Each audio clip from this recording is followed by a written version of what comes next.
خۆشەویستی خوا صلی الله عليه وسلم لە حەدیثەکەی صحیح الترغیب فەرمووی ئەو کەسانەی کە ئەهلی جەماعەتن نوێژەکانیان لە مزگەوتا دەکەن بە جەماعەت. خۆشەویستی خوا صلی الله عليه وسلم بزانە چی دەفەرمێ؟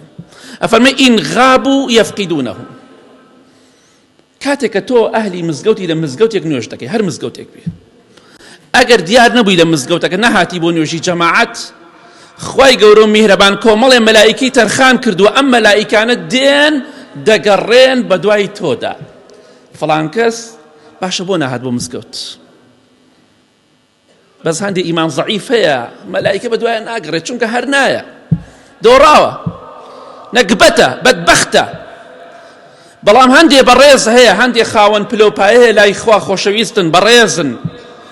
وەڵڵی کاتێک کە نوێژەکان دیارنی لە نوێژی جەماعەت نوێژی دوو نوێژ دیار نەبی یەکسەر مەلایکە بە دوا تاگەڕێن، کۆمەڵێ مەلایکەی تایبەتن بەو ئیشە.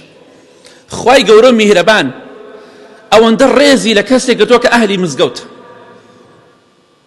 بڕۆ هەزارها کەسێک نوێژی جومعەی فەوتانەوە هەرگیزی پێ نییە، چونکە نەکبەتە، نەکبەت شەیتان مێشکی جام کردووە. تۆ چیت هەیە؟ گوناحت نییە، تۆ ئەهلی بەهەشتی، تۆ کەسێکی باشی.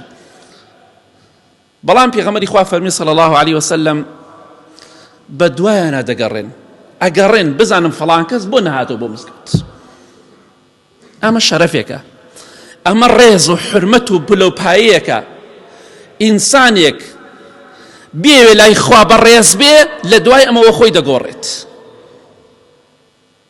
بە دواتا دەگەڕێن. سەیکە خوا چانێ بەڕەحمە. وەڵای من کاتێک کە ئەمە دەبیستم ئەم حەدیثەی پێغەمبەری خوا صلی الله عليه وسلم، حەز بە شەرمەزاری دەکەم. خوایەکی گەورە بەدەسەڵات کۆمەڵێ مەلائیکەی پاک و خاوێن و بێگوناه و تاوان تەرخان کردووە، ئەگەر ئێمە نوێژێکی جەماعەت دیار نەبین بە دوامان ناگەڕێن. خوایە چەند بەڕەحمی. جا ئەگە پێت خۆشە خوا ئەوەندە ڕێز لێ بگرێ، وەرە لە مزگەوت نوێژ کە دڵت بەسرای بێ بە مزگەوتەوە. پێغەمبەری خوا صلی الله عليه وسلم دەفەرمێ کەسانێکە لە ڕۆژی قیامەتە لە ژێر سێبەری عەرشی خوادان. چێن ئەو کەسانە؟ ئەوانن دڵیان بە مزگەوتەوە پەیوەستە، بەسراوە، لە هەر شوێنێکن خەمی نوێژە جەماعەتەکەیانە، خەمی جومعە و جەماعەتیانە. هەر کاتێک دیار نەبووی تۆ ئەهلی جەماعەت بووی، دڵنیا بە مەلایکەی بەڕێز بە دوای تۆدا دەگەڕێت. جا مەحروم بێبەش ئەو کەسەیە خۆی لەم پلەپایە بەرزە بێبەشکات.